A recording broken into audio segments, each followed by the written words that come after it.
Let's solve this question. It says that a simple interest on a small sum of money in 4 years is 7 by 25th of the principal amount. What is the rate of interest per year?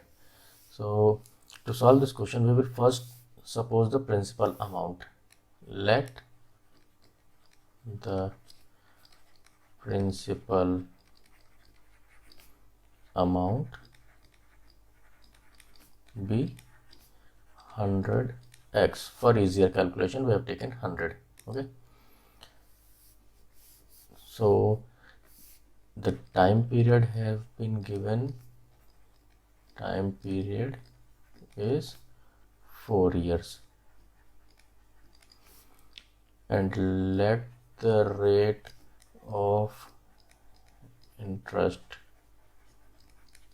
be R. Okay. Now from here we have the principal amount. So the total interest that the person gets is 7 by 25th of the principal amount. So the total interest in 4 years is equals to 7 by 25 multiplied by 100x. This cancels this 4 times. This is 28x. 28 is the total interest that the person gets. This is interest I.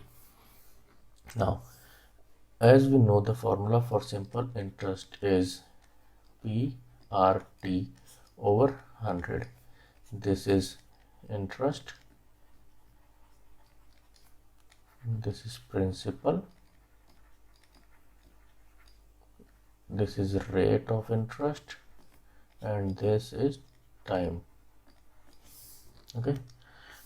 In this question, we have got the interest as 28x. So 28x is equals to principal is 100x. 100x. Rate is R into R, and time period is 4 years. That is 4 over 100. 100 cancels 100. This is 4R is equals to 28. X cancels X. Okay. R is equals to 7. So the rate of interest per year is 7%. This is your answer.